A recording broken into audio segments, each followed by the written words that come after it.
welcome everyone. Everyone's registered. Not many people here, but that's okay. We're gonna get started with, shenanigans. I tested this out.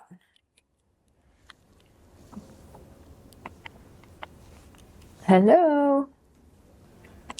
Ugh, there we go. Okay, we're going to get started with our land acknowledgement. I would like to begin by acknowledging that the land in which we gather is within the ancestral territory of the Squabs people. The Squabs, the people of the clear saltwater, Suquamish people. Expert fishermen, canoe builders, and basket weavers, the Squabs live in harmony with the land and waterways along Washington's central Salish seas as they have for thousands of years. Here, the Squabs live and protect the land and waters of their ancestors for future generations, as promised by the Point Elliott Treaty of 1855. All right, a little bit of intro. So we're going to start with the who. So my nonprofit that puts this on is called Knowledge Connection Coalition. I'm going to move this all the way down. And it's based on 3 pillars. So the first pillar is knowledge sharing. Knowledge is either monopolized or privileged monopolized by privilege or confined to the minds of elders and needs to be shared. Second one is community connections. So through collective strength of community, people can find support and help each other throughout life. And finally, the third pillar is coalition building, forging alliances among marginalized communities to collaborate on actionable solutions to unite and build a more equitable future. So we are in the what? I thought that goes away. There we go. Okay. We're going to be in the what, which is a teach-in. Teach-in is a knowledge sharing event. We engage in critical dialogue and community building through panel discussions and interactive exchanges. We focus on facts and lived experiences and work to not put our opinions, though we may have strong ones, in here and allow people to make opinions for themselves. And then the why, to empower individuals to become informed advocates and agents of change, service strategy for raising awareness, promoting knowledge sharing, and mobilizing action on pressing issues.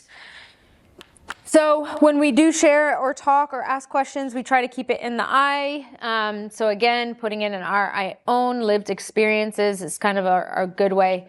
Welcome. A good way to do this. Since we have kind of a full agenda, we're not going to write on cards today. Plus, there's not that many people, but so we're going to pass this. Sorry, I touched that. For those of you who are new and those of you who aren't, but what to expect. So we're starting promptly at 6. We'll end promptly at 7:30. We all must be cleaned up and out of here by 8, which means if you're having conversations, that's great because we want community building. But if you could please move them into the kitchen, which is also where Lauren, Poppy's from Palestine, she makes poppy-themed jewelry, selling it for fundraisers for Gaza.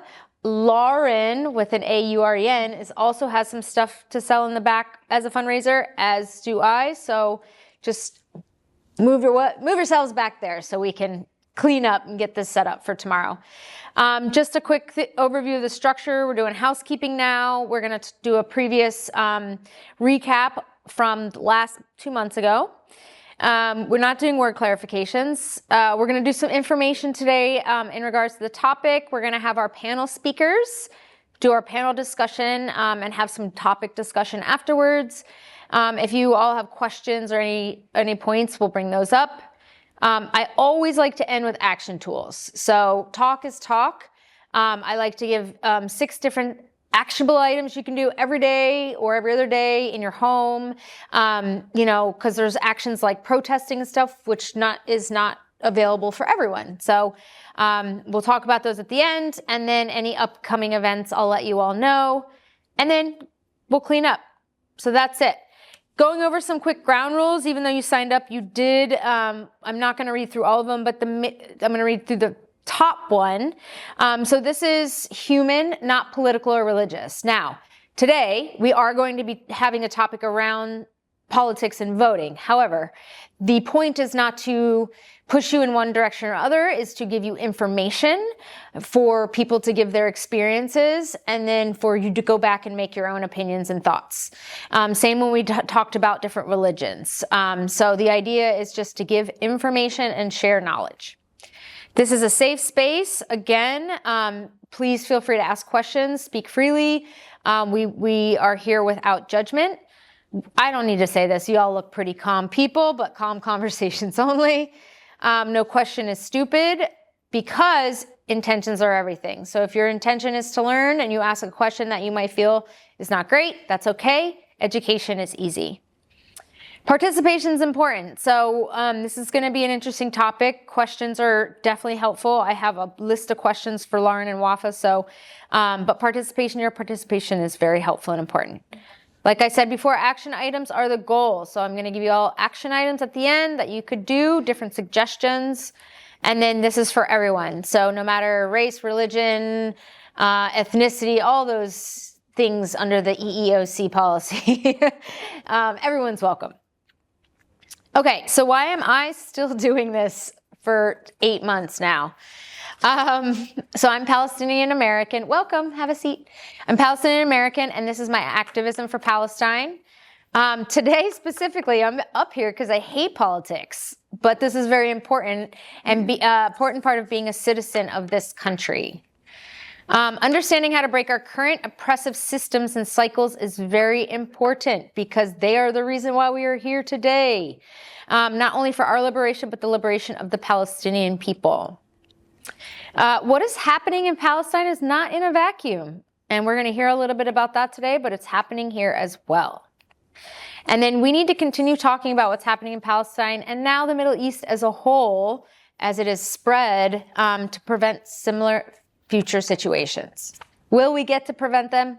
Doubt it. Will we get to help mitigate them? Hopefully. All right, quick recap on the last one. We talked about building solidarity with other marginalized groups. We had a great panel up here. Our key takeaways are racism and marginalization happens on many levels. Marginalization of non-white people in the US and Palestinians are quite the same, very, very, very similar, because the same machine is creating the systems. The situation in Palestine is about racism and superiority. Racism is the basis of colonialism and marginalization. And then there are various types of various systems of discrimination. In the workplace, in majority white communities, in institution, and in our own backyards. Cool. Anyone, I think Nadia was the only one that was here last time. Anything else I missed? Okay, cool. It was a great topic. It was great. It was a good one. All right, now here comes the fun facts that we're going to be. So since it's been a while and now we're at a year out since October 7th, we're not a year of history of Palestinian oppression, but we are a year out from the most recent instigation of a genocide. So I'm going to post this. So for those of you who are new, afterwards I post all of my PowerPoints and graphs and all the things I use in a Google Drive, and I'll share that out so you can have all the resources that I used. This is really small, so we're not gonna go through all of it, but I'm just gonna highlight a couple of things.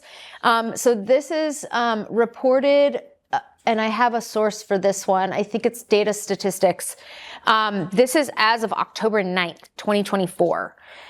So very recent, after October 7th.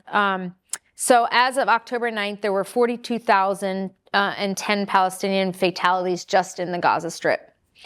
1.9 million people were internally displaced in the Gaza Strip. And of that 42,000, 11,355 are children. So as you can see, there's a lot of information. You can see the little comparison over here. As of, I think this number of Israelis fatalities, 1,200. I think that's not accurate. I think that's a little low because I believe it was 1,200 just on October 7th, 2023. But as you can see, it is comparatively lower than Palestinians. And so That's in the Gaza Strip. This other one's for the West Bank over here. You can kind of see these kind of graphs are kind of cool because you can, not cool, but how they visualize it. You can see the casualties, kind of how they spiked on October 7th and they kind of went down and then they spiked back up recently. So you can see settler violence. This is all West Bank data over here on this side. And so there are 43, just in September of 2024, 43 Palestinian fatalities and only 4 Israeli fatalities. In the West Bank, 236 structures have been destroyed. The total since January has been 2,500 structures in the West Bank. Since January to September, there's been 895 Palestinian fatalities in the West Bank and only 49 Israeli fatalities in the West Bank. So again, I will post this. You can kind of see over here, it's not great, but these are the areas that were really kind of hit. Nablus, Ramallah are the 2 top higher settler violence areas in Palestine. So again, you'll have all of this information. Where else are we now, my friends? So this was an interesting little thing I found, because you're like, oh, well, we don't have to worry about fascism unless Trump gets in or we go down a deeper path. However, let's look at the characteristics and see if anything sounds normal that we're in right now. So a powerful and continuing nationalism, right? Go America, 4th of July. Disdain for the recognition of human rights. Sounds about right. Identifying of enemies and scapegoats as a unifying cause. Again, we see that a lot in our country. Supremacy of the military. Rampant sexism. Controlled mass media. Obsession with national security. Religion and government are intertwined. Corporate power is protected. Labor power is suppressed. Disdain for intellectuals and arts, obsession with crime and punishment, rampant cronyism and corruption, and fraudulent elections. Hopefully we don't get to that last one, but we might find out in a couple of weeks. So that was just an interesting thing. Oh, I did this wrong. So this was interesting too. Sorry, it kind of got cut off. So we're going to talk today with Lauren about some liberation strategies on how to get out of this 2-party system, because we're at the point of do we vote for the lesser of 2 evils? It's been like that since I started voting. Oh, just some background, real quick. I've been studying decolonization and propaganda and things like that for a super long time. So I'm can hit the ground running with this. Oh, nice. Well, we'll have some discussions at the end, and we'd love to, yeah. So definitely part of a patriarchal system that wants to keep the status quo. But this is kind of how it perpetuates itself. So we have a winner take all, right? So the president wins, and then only one winner gets something. And then there's this strategic voting and the wasted vote theory. So we're here right now. So if you don't vote for Kamala, if you vote third party, you're wasting your vote and you're going to get the Trump in. That's a lot of the liberal rhetoric right now. I'm not one way or another.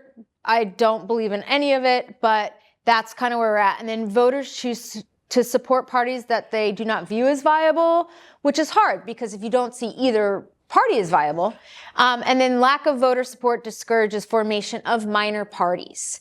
So again, a lot of independents, though they're pushing, they're discouraged because it's like, oh, well, we're just this is how it is. So then fewer parties flourish, and then existing parties make rules to perpetuate their power, and then we're back in the cycle. So we're here. We need, so that's why I brought in our awesome speaker today to kind of help us learn about that. I'm not going to belabor this too much, but this is part of statistics. It's actually a really cool nonprofit that does nonpartisan voting statistics. And what I thought was interesting was when thinking about most issues, adults say that they rely more on facts than their values. So read that again. They rely more on facts than their values. But where are they getting their facts from is the question. So I put it here in green. Oh, That's the dog with the separation anxiety who lives downstairs. So you can see here that the conflict between Israeli and Palestinians, that they do rely more on their values here. You can see 70 to 28. But what scares me is, in general, Americans rely on facts. But where are these facts coming from? Again, parts of fascism, controlled mass media. We see how our media is putting stuff out about the Palestine-Israel conflict. They're not showing Palestinian sides of things. So we can just be very wary of what we consider facts. So this website's really cool. I'll send it out in the next email. It's got a lot of good nonpartisan information, which is great. And then this was interesting. So this is from Al Jazeera. They're saying that Israeli protests, so protests like at encampments at schools and stuff, are on the rise. However, there's been a lot of studies that you see they drop, so you can see here in April, they dropped down real low. There hasn't really been any this summer, August, September, there's not been a lot of actions. I've been trying to search events to send you all. The events have dropped low.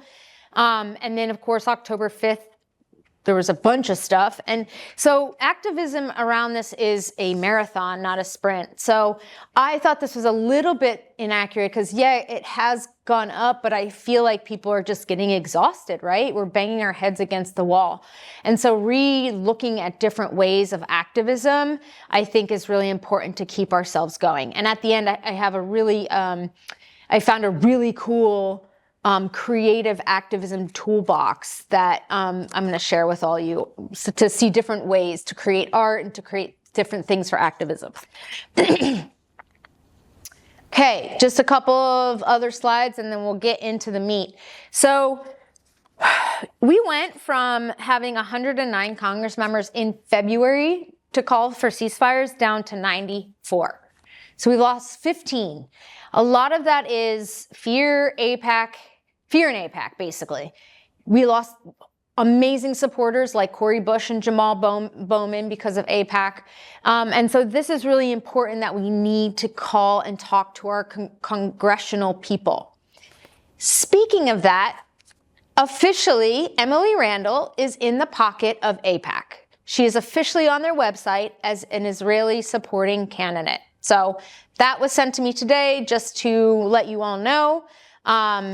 Because voting is happening. They're sending out voter ballots on Tuesday. So there's an action, which I'll talk about on Sunday, kind of geared towards her, but she will also not be there on Sunday because she's going to be up in Port Townsend. She's doing a event with David, who's the county commissioner, the lands commissioner, David something. Anyway, we lost her. She's won to the money. The money won her. So this is interesting. I found this actually on congress.gov. This is the amount of money that Israel has received since March 2024. So this isn't even accurate because they've clearly received way more than this. But look at this total, 68 billion, because this is millions. So this is billions, $6.8 billion before, March and before.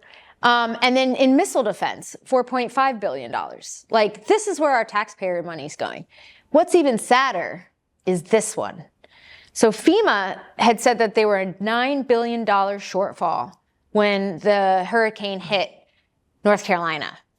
That is the same day that we gave Israel $8.7 billion in weapons to Israel.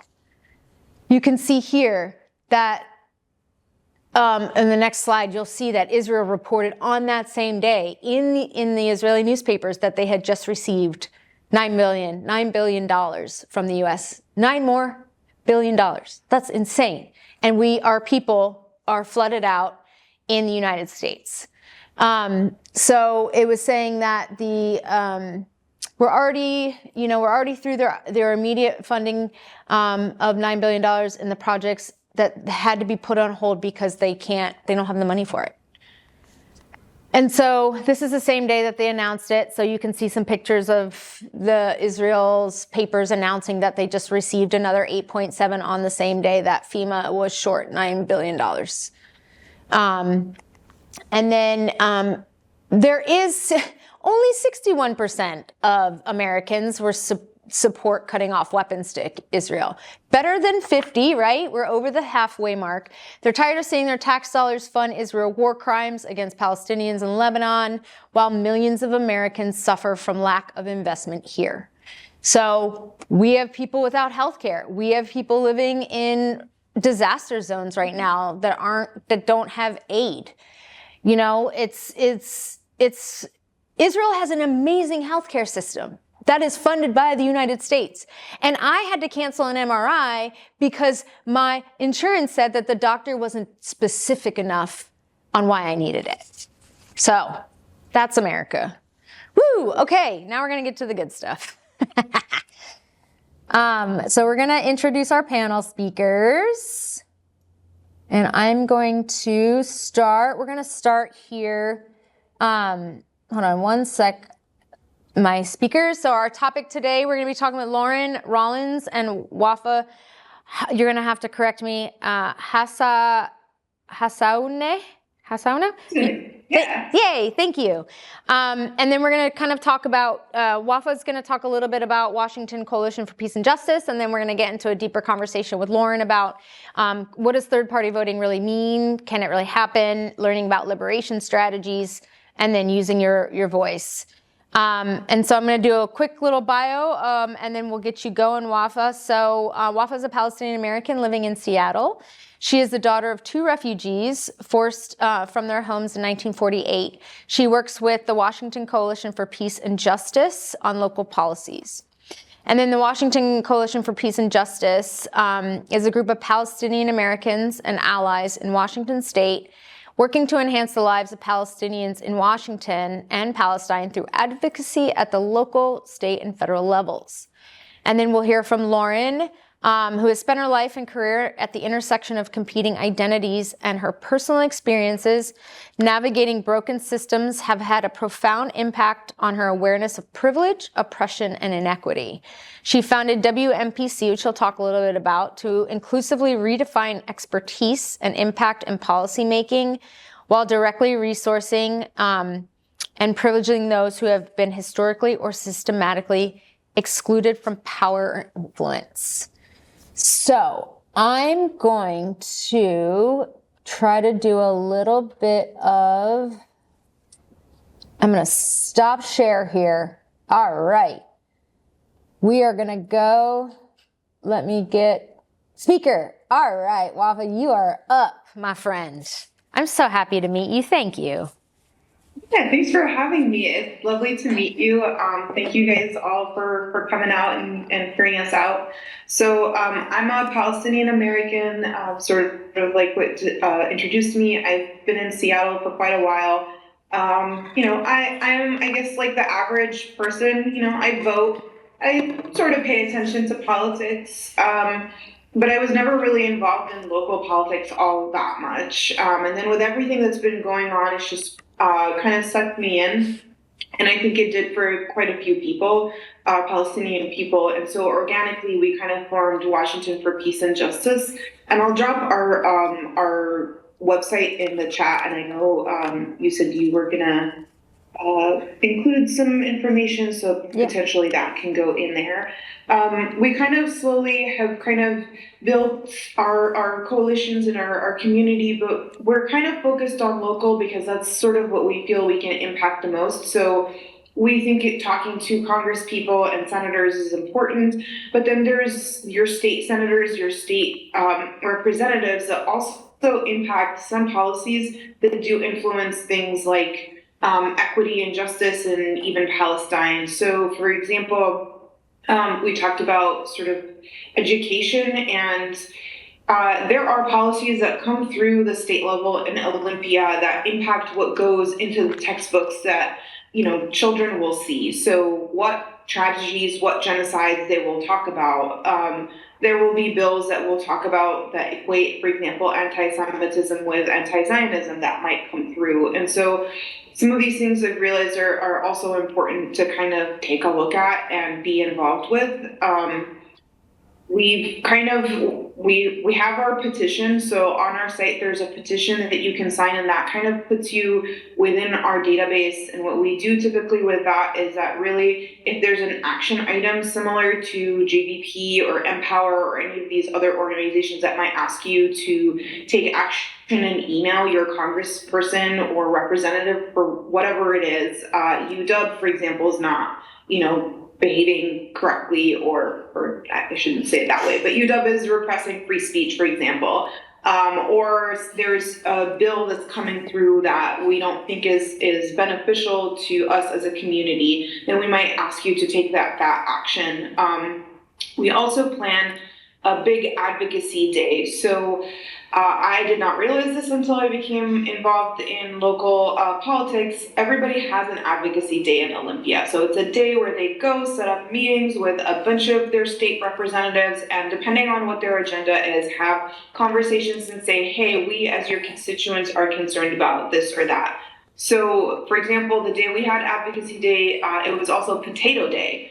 So potato farmers came out and advocated for whatever it is that potato farmers feel is needed. There's probably a lot of politics around farmland. So, they kind of have their things that they want to advocate for as well. So part of becoming part of our group and our messaging is that we'll also plan an advocacy day in February, which is like sort of the 3 months where our state representatives will come together and look at legislation and pass legislation, and talk to them and say, hey, I care about A, B, C, and D. This is how I want you to vote on these things, or this is what I think you should be passing. It could be any of number of things. We specifically focus on Palestine or Palestine-related issues. So we'll probably be planning for one in February. So you can stay tuned and hopefully join us in Olympia to meet with your representative. But what I would say is there's no need to wait till February. If building that relationship with your representative now is actually pretty powerful for whatever thing that you might care about. And in my case, I feel like Palestine is the central issue for everything. Everything relates to Palestine. Environment, great. Then maybe we shouldn't be dropping thousands of pounds of bombs that are like single-handedly causing an ecological crisis, right? Like whatever you can think, to me, Palestine is related. It's a litmus test. But meeting with those representatives, getting involved with a chapter of either the Democrat or Republican group, whatever chapter you think of for your local. So every district has its own chapter, and they eventually feed into the state convention, and then they eventually feed into the national convention. And so I was a state delegate this past June. You set platforms about environment, education, energy, all of these things, and you kind of cascade it up.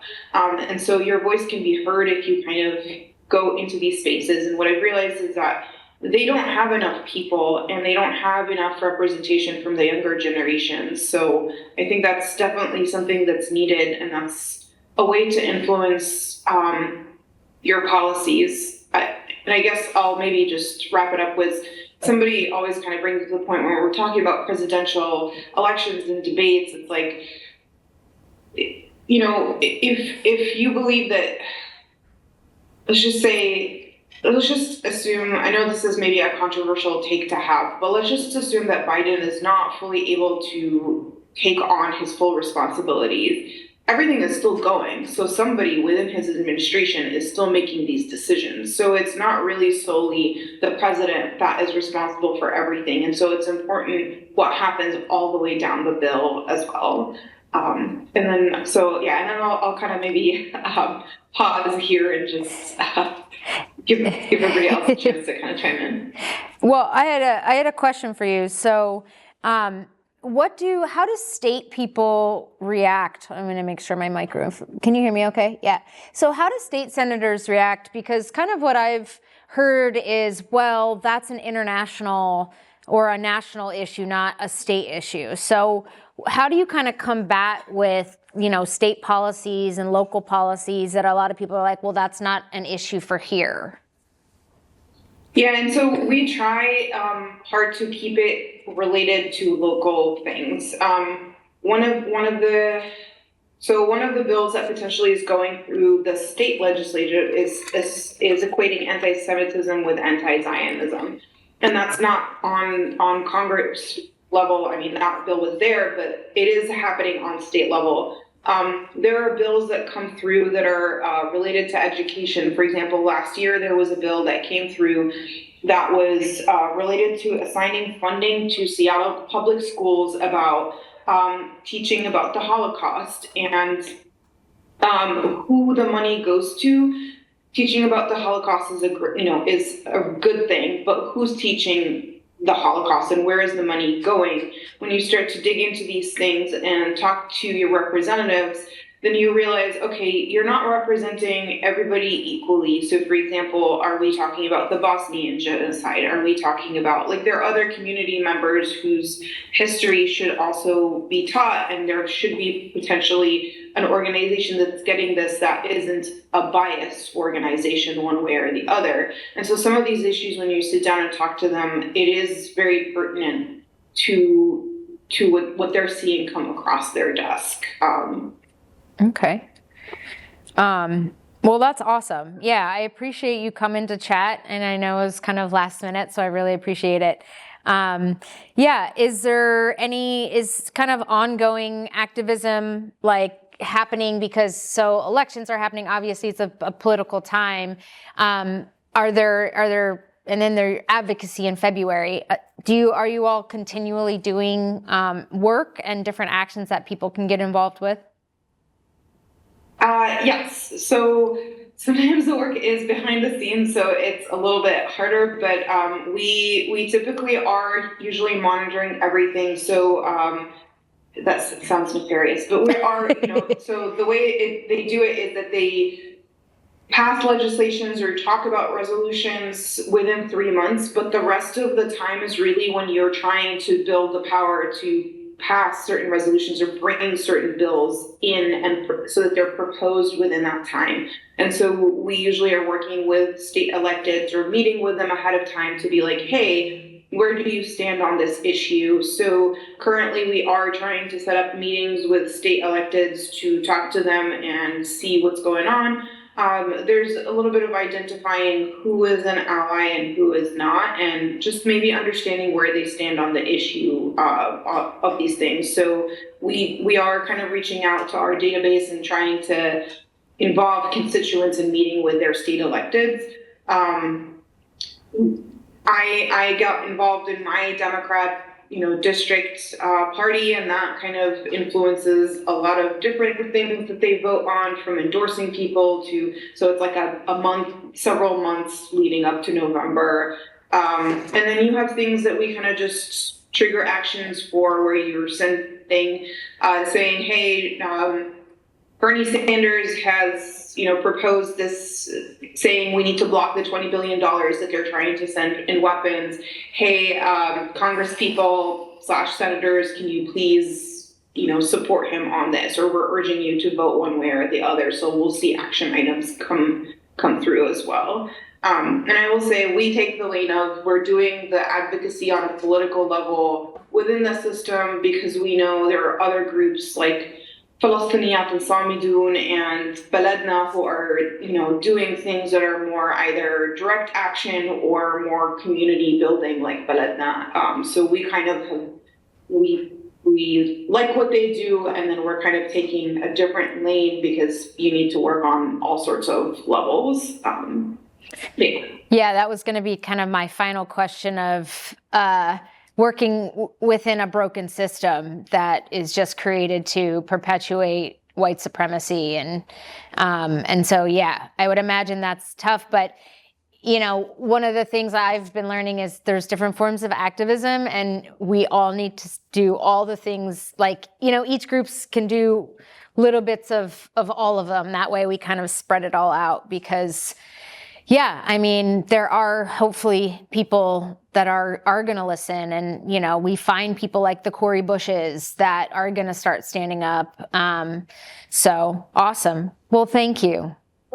It's also surprising, like in Advocacy Day, how many people had either not heard from Palestinians or Arabs or Muslims, and that was the first time they were hearing from their constituents that have these point of views. And then some of them were allies. We just had not realized that until we met with them and talked to them and realized what was going on. So that was also surprising in some ways. And in some ways, we were met with harsh backlash from some, and that was fine. We just knew then, where people stood. Working within a broken system is absolutely no fun. I think part of it stemmed initially after October, in that we wanted to start meeting with the senators and the Congress people, because we were like, these are the people in power now, and we need them to do something now, as opposed to the longer term goal of getting people in government who are not bought and paid for. Yeah. Awesome. Any final stuff you'd like to share?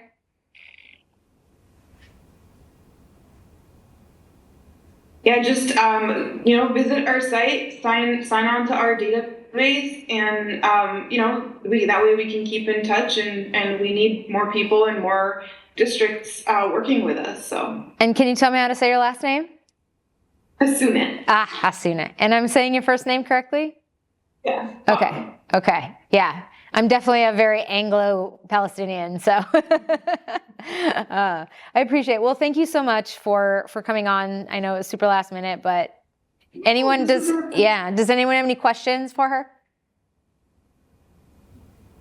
I got to the point where I just stopped engaging with my representatives. Like Patty Murray specifically was really rough. Do you have any suggestions for like mending relationships with representatives? Do you think that's kind of possible to try and reopen lines of communication? Did you hear that okay? Parts of it, if you don't mind. Yeah. So she had stopped communicating. Our district person is Patty Murray, and she said, do you have any suggestions? Is it possible to like maybe mend relationships or with our representatives, or kind of get that? Yeah. Like, is it just kind of a write-off? Did they just start writing people like, I wrote Patty Murray so many freaking emails. I know. Do they just write us off at this point? You think? I don't think so. I think they count, so they might not hang on every word you say, but I think from what I understand, right, and it's not like I'm some political savant, but as I understand it, they count how many people call them about an issue and how frequently. So it's not really about, so for me, I just try to call as much as I can when I remember to. Sometimes it's like I see the news and I'm like, all right, I need to tell somebody about this. So I'll call, the offices in DC and Seattle. I'll write whatever it is. I think it matters that we do that. I don't know that Patty Murray is going to wake up and one day and decide that the money she's getting from AIPAC is not worth her time anymore. But they also need votes. And so the more people they realize are demanding certain things from them, are saying, hey, this is not okay. I want you accountable for this. I'm not voting for you. Personally, I tell Cantwell I'm not voting for her. This is very personal opinion, but I think the more they hear that, the more they'll count it, the more it kind of filters over to them. They hear us sometimes. I don't know if Patty Murray, for example, not going to Netanyahu's speech was part of, all of the activism around Seattle that was pushing her towards that. It's kind of hard to tell, because in the end, whether they vote yes or no on weapons is kind of the ultimate decider of things. But while they're here, while they're working for us, we might as well write to them and hold them accountable as much as we can. My one silver lining with Patty has been pretty recent. I've been focusing my approaches on an investigation for a senior who was killed in the West Bank. She was a UW grad. Right. And Patty had stated that she would request an independent investigation. So I'm just trying to stay on her for that, because Good. it's a win for her. Yeah. I don't know. That's Yeah, and that's something that the state representatives are also like, that we've engaged with them on, because it is a local, person. And so there was a letter that kind of got floated around where state representatives started signing on to it, and that held its weight because they were within Washington demanding something from the government to hold them accountable.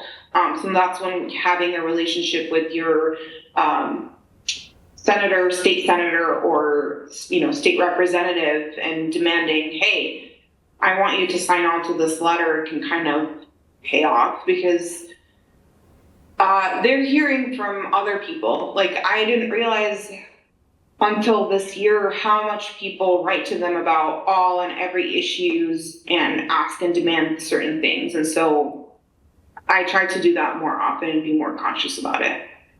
And I think that education around that and has been lost with the generations. Like, I didn't really know about writing Congress people and senators until, I don't know, 5 years ago kind of thing. Like, oh, wait. Oh, yeah. Okay. So that's awesome that you all do this. Thank you so much. I'm going to pass the mic over to Lauren. But thank you so much for coming. And feel free, if you need to jump off, feel free, but I really appreciate it. Oh, thank you. Thank you for inviting me. Yeah. All right, Lauren, how you feeling? You awake? I am. I'm yawning a lot, but it's not even because I'm tired. It's just because I have allergies. So I'm not falling asleep on you. Well, we'll get you talking. So Lauren is currently in the East Coast. So it's a little bit later for her. So, well, thank you so much, Lauren, for coming. Can you please just start with sharing a bit about who you are, kind of more than I gave, and then what you and your organization do? Sure. So my name is Lauren Rollins. I am officially the founder of the Western Massachusetts Policy Center, which is a grassroots policy by the people organization, as opposed to for rich donors and everybody else, which is what most policy organizations exist for. I started off my career in intellectual property law, and not as an attorney, and then went into political science. I'm a trained political scientist with a specialization in the Middle East. But I was so discontented with lobbying that I changed my entire trajectory and decided not to build my career in that. So I went on to go through a PhD in literature. I taught political and Renaissance literature, specifically about popular rebellion and how you grow political agency in groups that are purposefully disenfranchised or oppressed from having political agency. And then I did that for a decade, and then I went into think tanks. I ran a think tank in DC as the head of policy. And then came here, deinstitutionalized myself both in academia and in public policy, and started my own organization here. And now I work Recording in progress. Strategies of liberation, which we'll talk about a little bit more as we go on, but liberation writ large, from individual liberation all the way up to political liberation as a country. Awesome. Thank you. Sorry, I totally forgot to record this, so good luck with that, Kim. Just a rambling intro of who I am, which is available. So my cameraman back there who got to record the front part, and then now I'm recording the back half. So we'll see how that goes. It'll be Frankenstein, but you're getting recorded. This is important. So, yeah, okay. Can I ask you why you agreed to speak with us today? Sure. agreed to speak with you for all of the reasons that you put up at the very beginning of this session, which is that I believe that knowledge sharing is important. I know that in particular when it comes to electoral politics, it's very difficult to get objective, factual information from someone who has a nexus of experience that is helpful in a wide variety of kind of interdisciplinary areas. I think that's really important. I think we don't have a public intellectual function anymore.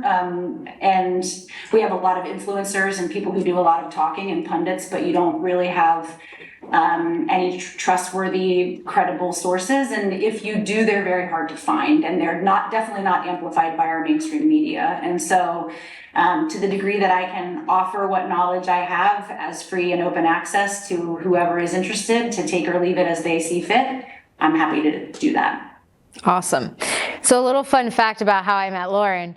I got really depressed for a while and started living on LinkedIn because I'm not on social media, but I was on LinkedIn. So that was my social media of the time, which is really depressing. But I started kind of realizing that I couldn't really do all the business stuff on LinkedIn I was doing because the world wasn't normal and I didn't feel normal. And so I started kind of looking for and following different activists and different things, which eventually made me switch my entire LinkedIn profile to now my activism profile. But I started following Lauren, and her posts were so real and authentic and sassy, and I was like, I really, really enjoyed them. And I would comment and follow and all this stuff, and then one day I just messaged her. I was like, hey, would you want to do a Zoom? Do you want to meet? And she's like, yeah. And we met and we just had a really good connection. So,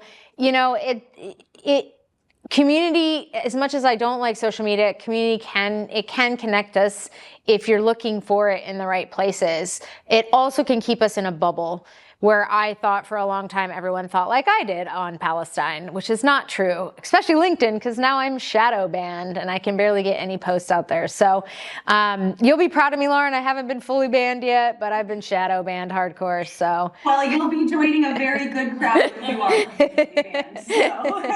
banned. So sadly, Lauren got banned from LinkedIn, and so there's I'll share with you other things you can follow her on if you're interested. Just super insightful, very authentic, and truthful posts. So, all right. So one of the big things that you and I kind of talked about that I'd love you to kind of share first was we talked about you seeing kind of parallels of what is happening in Palestine and the aftermath of the hurricane in North Carolina. Can you kind of talk about what that looks like, especially with your experience kind of in the South? Sure. So it's relevant that I was raised in Virginia. I live in Massachusetts now, but I was raised in Virginia, about 45 minutes south and west of DC. My family are farmers. I grew up rural and working class, so I have family throughout the South. I have hillbillies for family. I have rednecks for family. I am a Southern white person,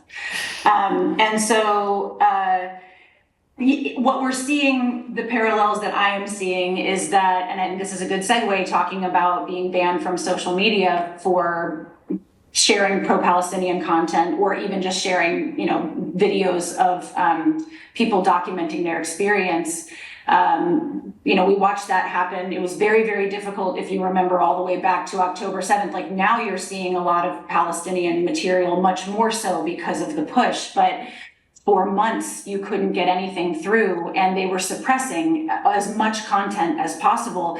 For a long time, the only person that was talking about anything that had to do with Palestine was Sean King on a major platform.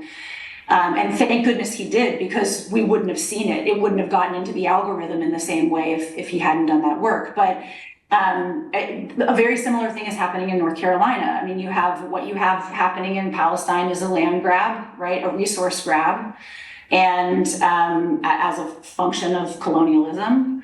And that same thing is happening at a different scale in North Carolina. There are very rich deposits of lithium and all kinds of other natural resources under those places.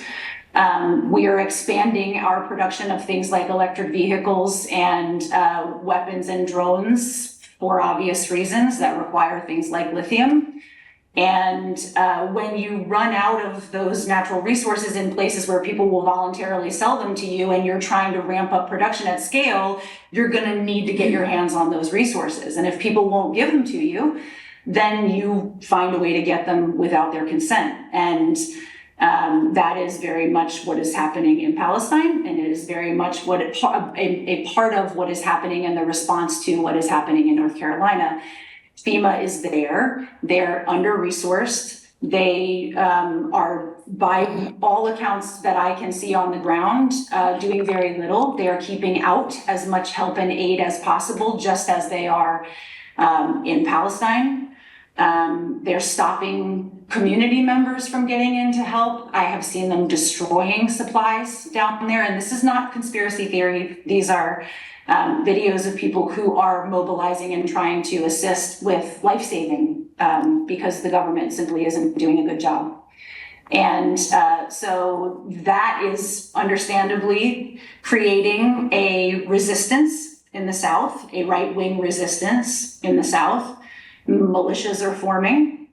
And how powerful those militias get and where they direct their anger is a question that we don't entirely know the answer to yet. But if you want to understand why a group of people start to resist an occupation, you can look at what's happening in North Carolina, and you will see that whether you agree with their politics or not, they are opposing a similar pattern of behavior from the United States government. Yeah, and you had mentioned like Elon Musk showed up and Crazy. He's trying to get the lithium in North Carolina. And is the mine you were talking about, is it owned by the community?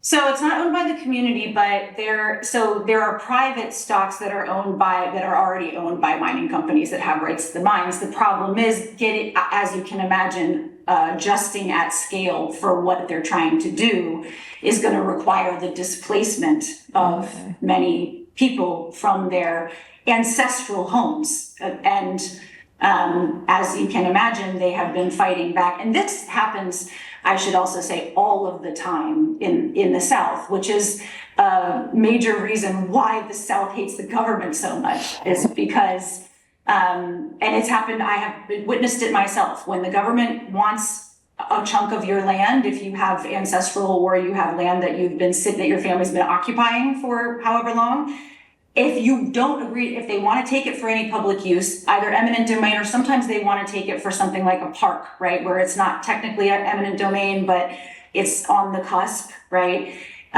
They come in and they make you an offer. Most of the time that offer is not even close to what you would consider for something that you've been living off of and sustaining yourself off of and have your entire family history on. And then if you don't say yes, they have a variety of increasingly nasty ways of taking that land from you one way or another. And that is something that it's a common refrain that you will hear from people who have lived in the South and have been rural and lived and made money in agricultural ways. Yeah, and I actually just heard something from a beaver hunter, not a hunter, a capturer. So here, I guess beavers are invasive species, and what their beavers are doing is they're building dams in farmers' irrigation because they hear the trickling water. So what they do is they build the dam in it, and then it floods the farmer's land. And as soon as it gets to the water gets to a certain amount of inches, it's considered wetlands, and then the government takes it. They take the land from the farmers if it turns into wetlands. As soon as there's a natural disaster, it becomes federal. Right. Or natural disasters. Yeah. So this is, land grabbing, and what's happening isn't, obviously we know the United States was colonialized and the entire natives got their land stolen, but it is still happening in 2024 in places. So thank you for sharing that. I want to kind of switch over to this, talking about the liberation and stuff. But what I really liked talking with you about learning was like what it actually means to vote outside of the two-party system, and how you can really break a two-party system. What are your kind of thoughts on that? So, as you hear most of the time, the two-party system, what does it mean to vote in it? Well, not much, right? In the way that we have structured the system in a duopoly now. But I did just a little bit of like tiny research just to give you some like context, right? So the most successful third-party candidate ever was Teddy Roosevelt. And believe it or not, like the only reason he was a successful third-party candidate was because he was actually the incumbent he switched parties. He created the Bull Moose Party. So he got 27% of the vote in 1912. And that won him at that time like 80 some electoral votes. He still lost the election, but basically he was the incumbent. So he was the top candidate, right? And then the second one, which is more contemporary, is Ross Perot. I remember that. In 1992, he ran and he got 18% of the vote, which was huge, right? Like that's a pretty big number. No electoral votes at all. And so by comparison, Jill Stein's polling nationally at about 1%.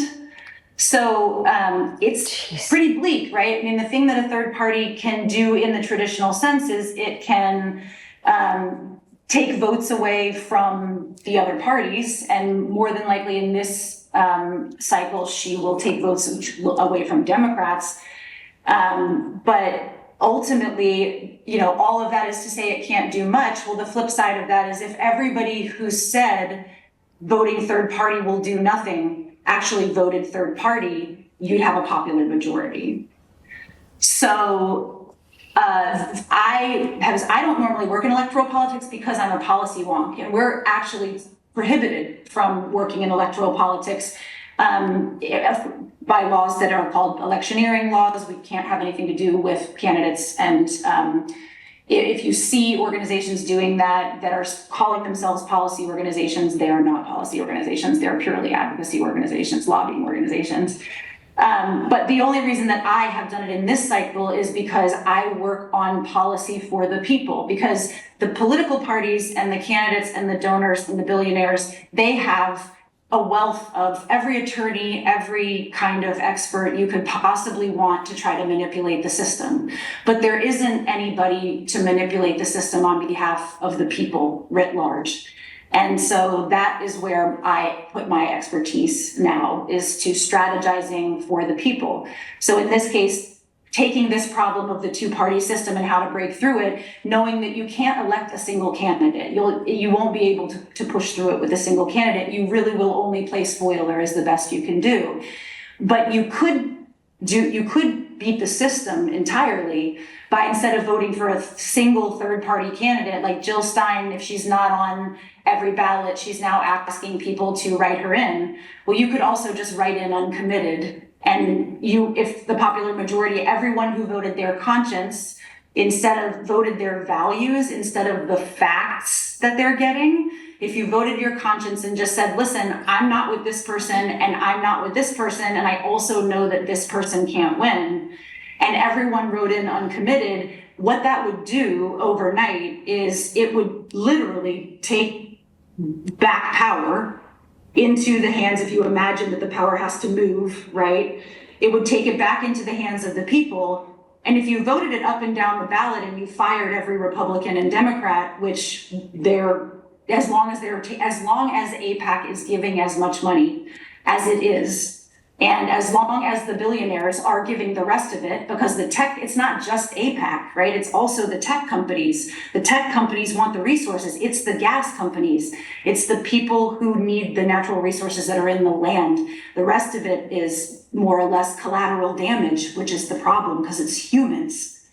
But if you push through that, then you essentially would turn the general election into a primary, because you can't give power to somebody. The Electoral College can't function if there is no victor for it to give its votes to. So what that would ultimately do is also you wouldn't have to worry about getting rid of Citizens United, because it would invalidate it, because all of the money that they spent to rig the election in their favor would be neutralized overnight because they would lose. And then you also would invalidate the Electoral College. From that point, right, you could have a ranked choice vote, or you could introduce all kinds of things that you'll never get passed at the legislative level in Congress, because they're never going to relinquish power for as long as they have a hold on the system.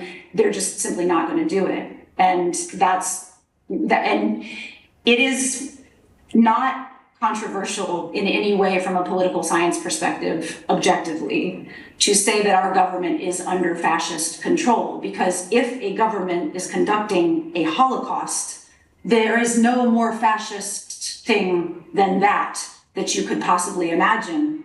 So, and it's only a matter of time. Once you do it somewhere, you don't not do it somewhere else. We know that that's how fascism marches, and it doesn't stop at its own citizens if it requires to use them in that fashion. So as long as our government is operating that way, and it is not being responsive to the American people, but rather is doing the bidding of people from above, it is literally under fascist control. It doesn't matter which party you assign the blame to. It means that that is the way they are allowing the government to function. And their lack of policy to avoid it or to stop it or to regulate themselves is allowing that outcome. So what's the difference between like giving your vote to like Jill Stein or a third party or Cornel West or someone else, and writing in uncommitted?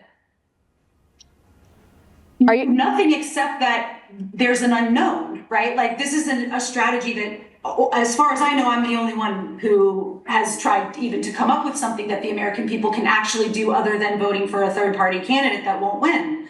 So, and I've looked, I mean, I've spent the last year begging for anybody to come and help try to figure out how to mobilize this, but it's impossible to do. I mean, I didn't get banned permanently from LinkedIn, even for my Palestine work.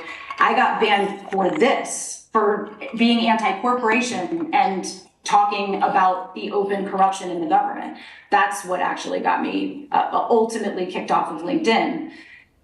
It's also what gets me shadow banned without a doubt every single time on every other social media platform. So there is, very deep incentive to not want anyone to work on an alternative. And so the danger is, right, when the only dangerous part of an uncommitted vote in a popular majority's hands is right when there's no one to give power to, right? Because somebody has to have that power. So you have to convene. And here's the thing, if we'd worked on it a year ago or a year and a half ago, we would have an answer for some responsible way to distribute that power temporarily among a variety of very diverse people, right, from a very diverse group of backgrounds and political persuasions, just to hold on to it until we can get the policy in place behind it, right, and the legislation, if necessary, in place to have a different kind of vote, right, and to open up the field in the next round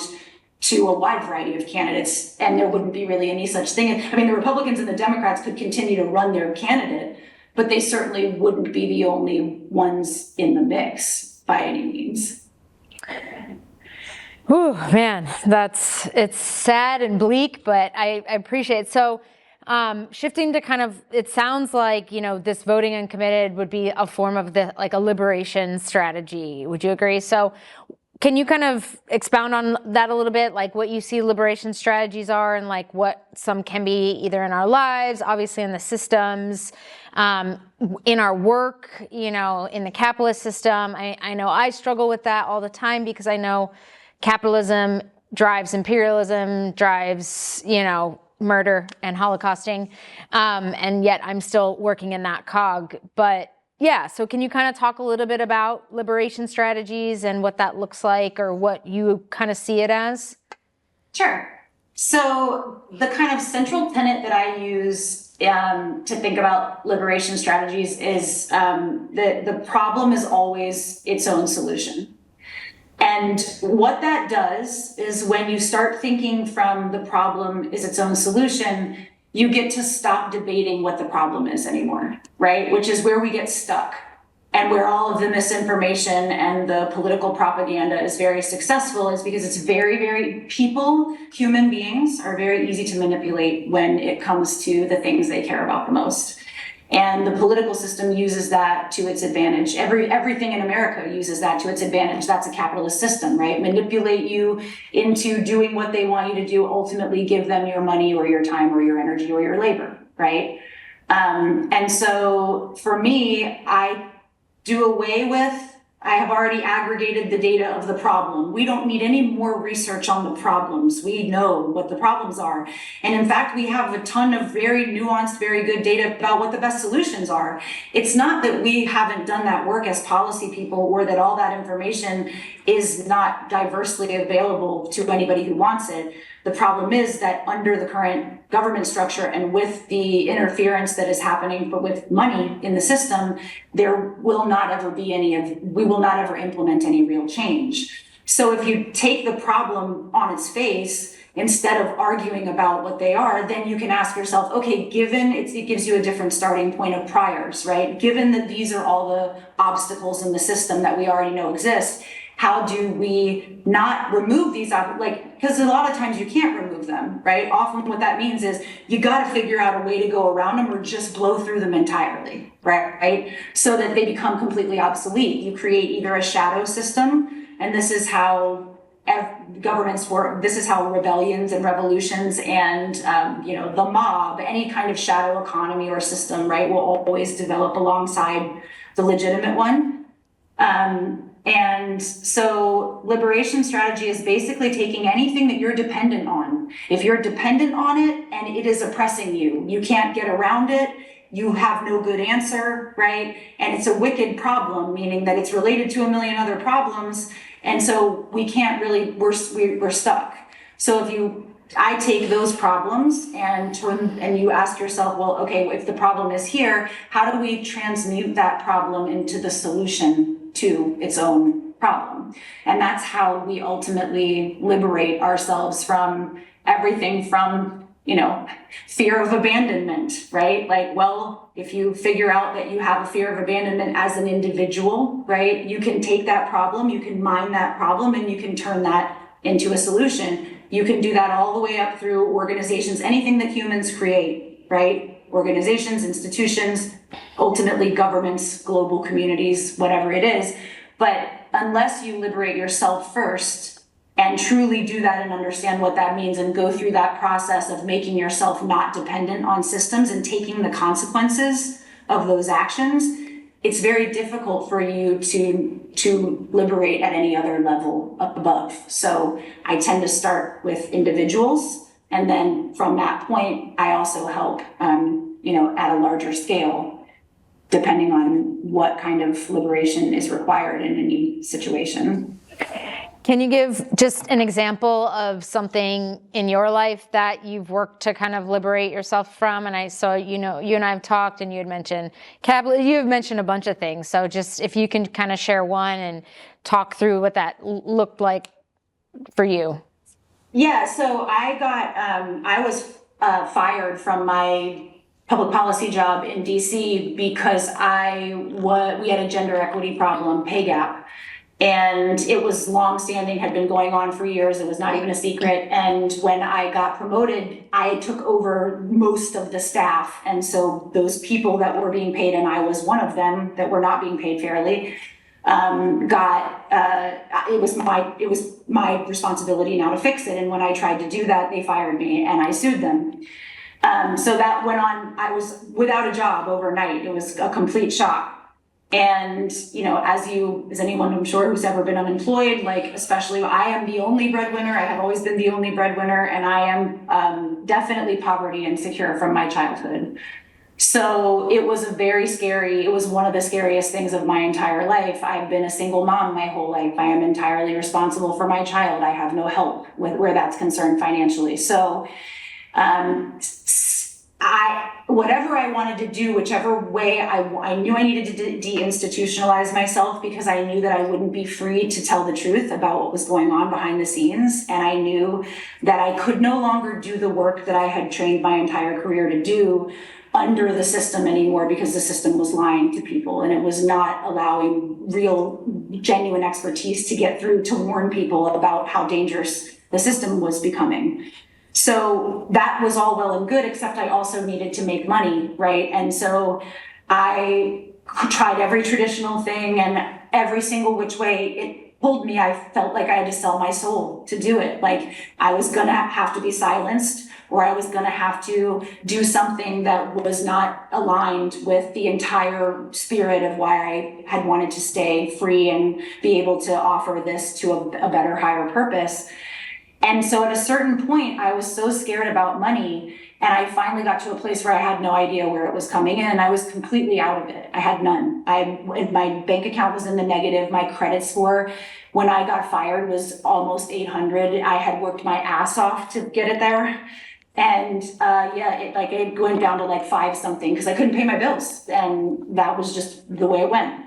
So I, at a certain point, was like, I have to do something. And I was getting ready to like go out and take a job anywhere I could. And I was like, this just doesn't make sense, because if I do this and I take a minimum wage job just to work, I will be sacrificing my actual salary range because I could be doing something else to try to come up with that. And I had to decide that I was gonna not try to do anything about making money at all. I was just gonna let the wheels fall off and see how bad it went and how bad it got and whether I ended up homeless. And I committed myself to, I've made it this far in my life. I've been able to figure out how to get by with nothing. And I need to trust that I know how to do that, and that I will be able to get myself out of whatever it is that I might get into that way. And so I just stopped. Instead of scrambling and trying and, like all the things we get, applying for 8,000 jobs on LinkedIn that no one ever reads, right? And being demoralized that way, I just quit trying. And I started really putting work into the work I wished I could be doing. And I developed this whole other thing in that time. And eventually money came through. It just came through, and it was terrifying, and I had to believe. It took every ounce of faith in anything and a creator for me to say, I'm going to believe that this money is going to come through, because I believe I'm doing the right thing and it's aligned with my heart and what I know to be good. And that's how I liberated myself. And I will never work for anyone ever again for the rest of my life. I refuse. And that is because I have to stay independent in order to be able to give the analysis that I am giving. I would not be allowed to do it in an institution. I mean, I stopped teaching at UMass for that reason. You just simply can't do it. Man, what inspiration. I freak out about money all the time. Yeah, I mean, yeah. But this is also the great part of, right? Like once you acknowledge that something has failed, and this is our problem, we're not failure tolerant. We're terrified of failure.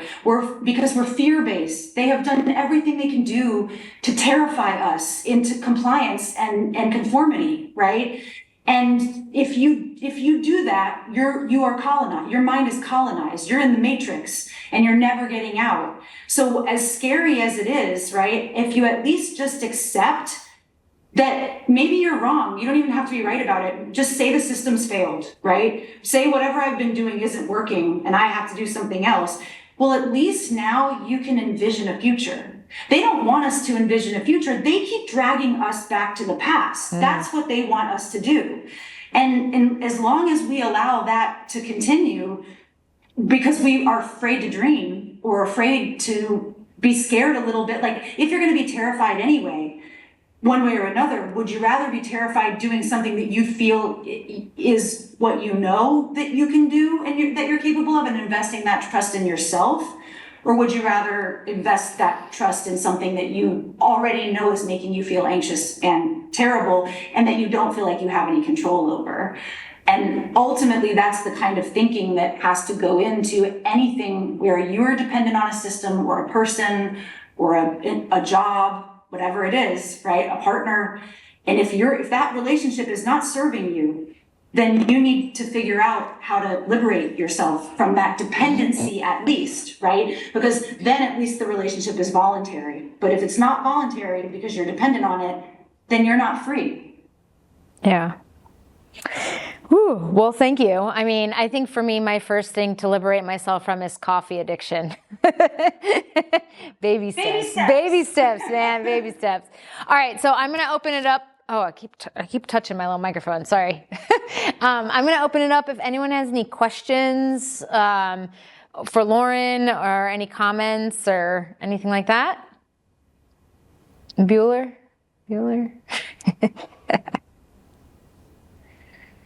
Awesome. I was wondering, I just, So can you speak up a little bit? sorry, Yeah.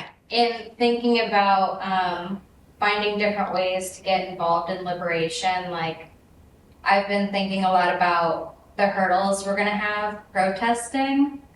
I don't know if you guys read on September 27th, the Department of Defense added an addendum to 5240-01 that authorizes using lethal force on civilians, either individually or in groups, if they're perceived to be possibly violent.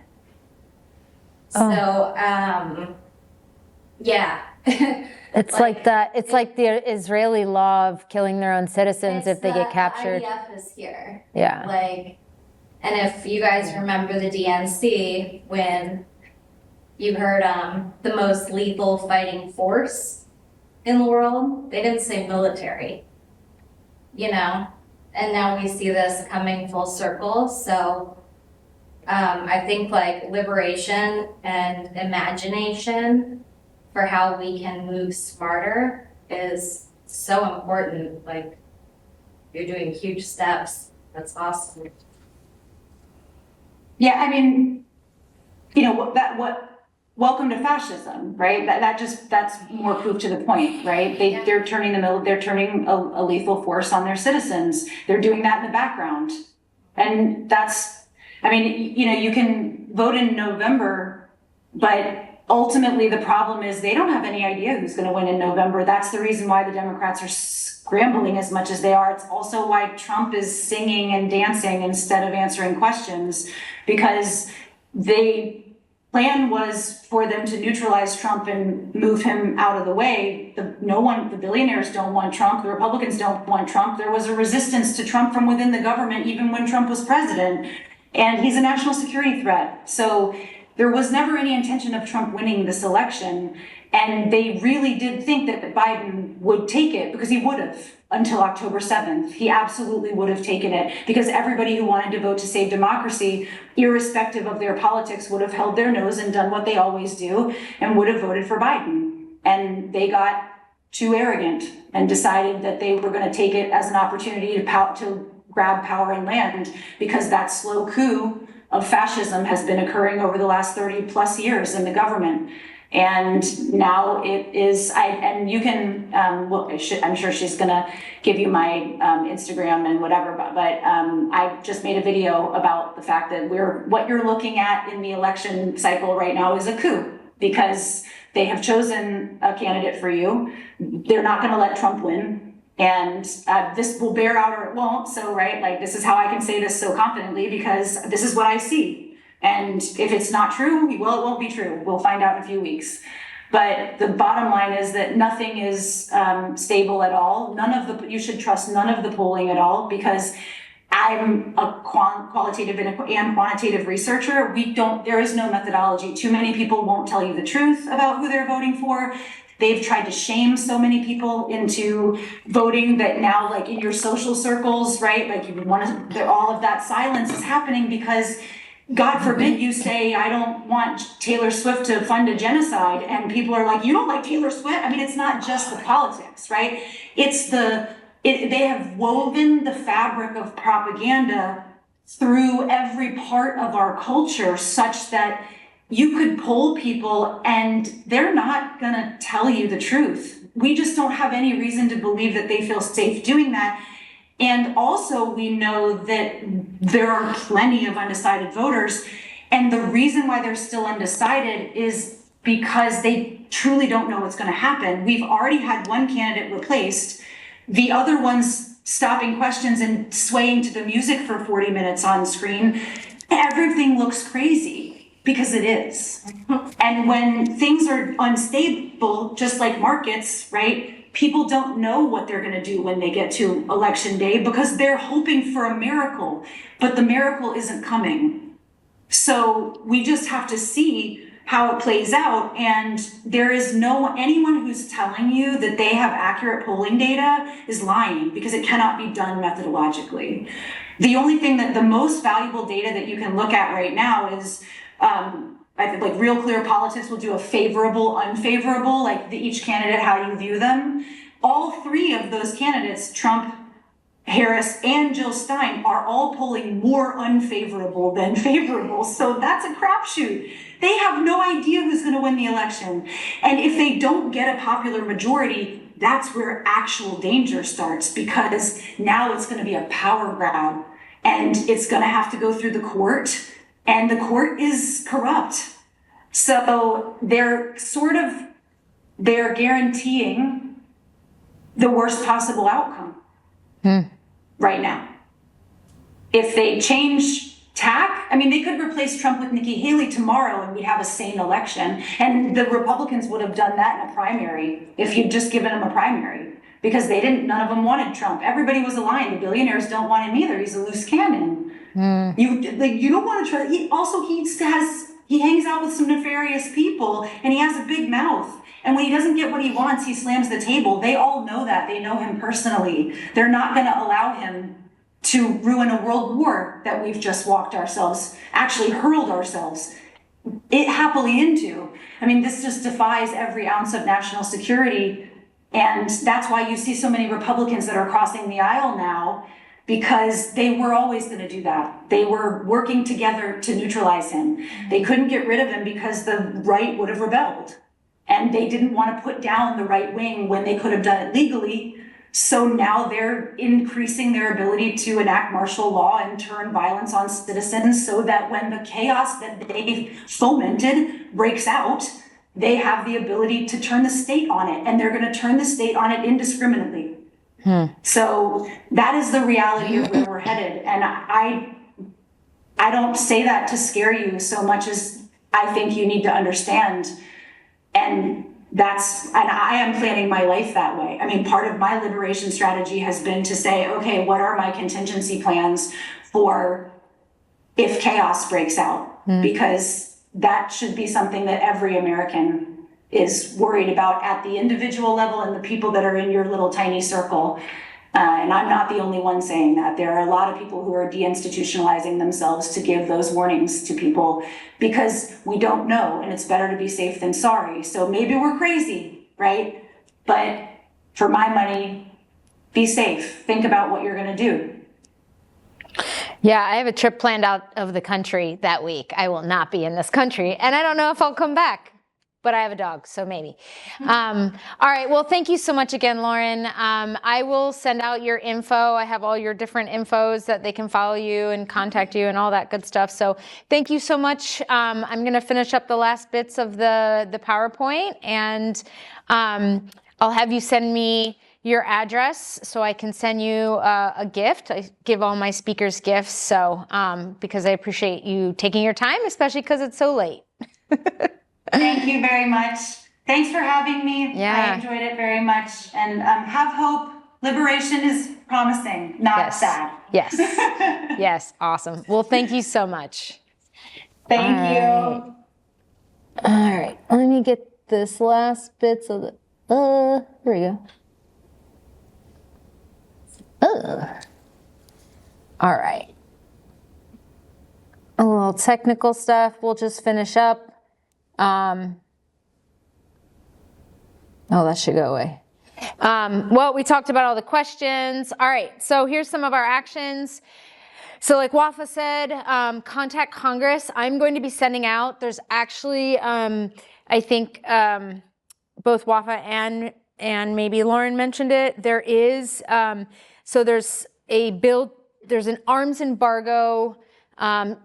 Senator Bernie Sanders put forward an offer for an arms embargo, not an offer, that was a bad word, but I'm really tired, so my brain stopped working. But there's an action that you can sign. They are hoping for 1,000 signatures, but they have already way more. So yeah, and that's from USCPR, so U.S. Campaign for Palestinian Rights, their action arm. So I'll send that out to get you all to sign that, and then call Congress and contact them. Like Wafa said, give them calls.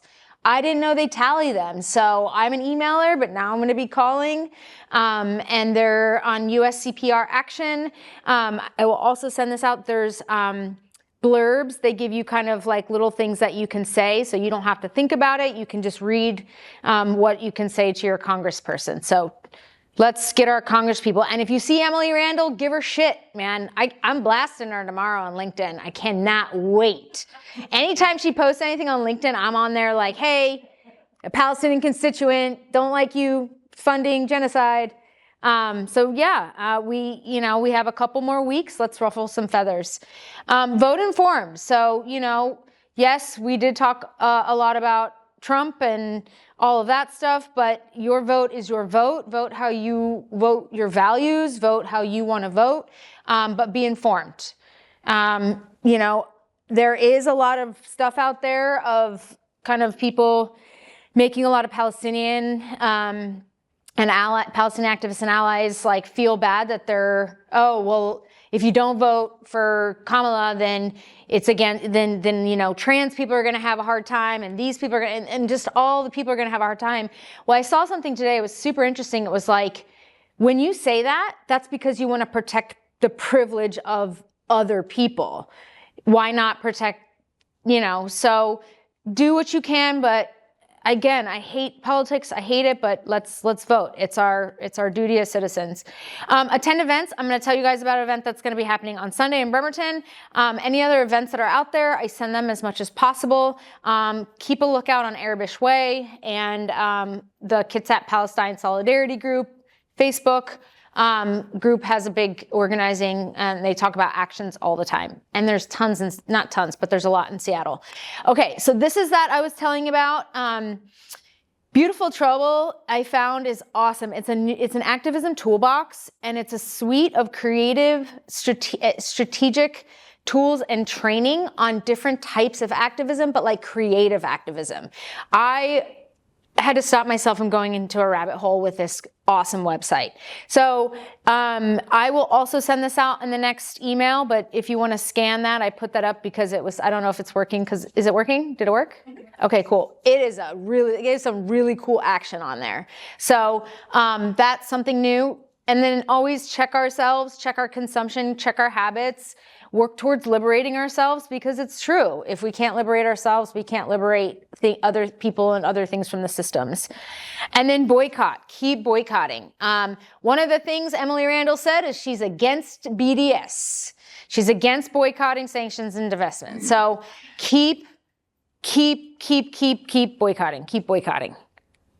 Oh, I just want to say something insane that I found out. Speaking of boycotting and natural disasters, I never knew that after Hurricane Harvey, in order to get your FEMA aid, you had to sign a legal document that you wouldn't boycott Israel.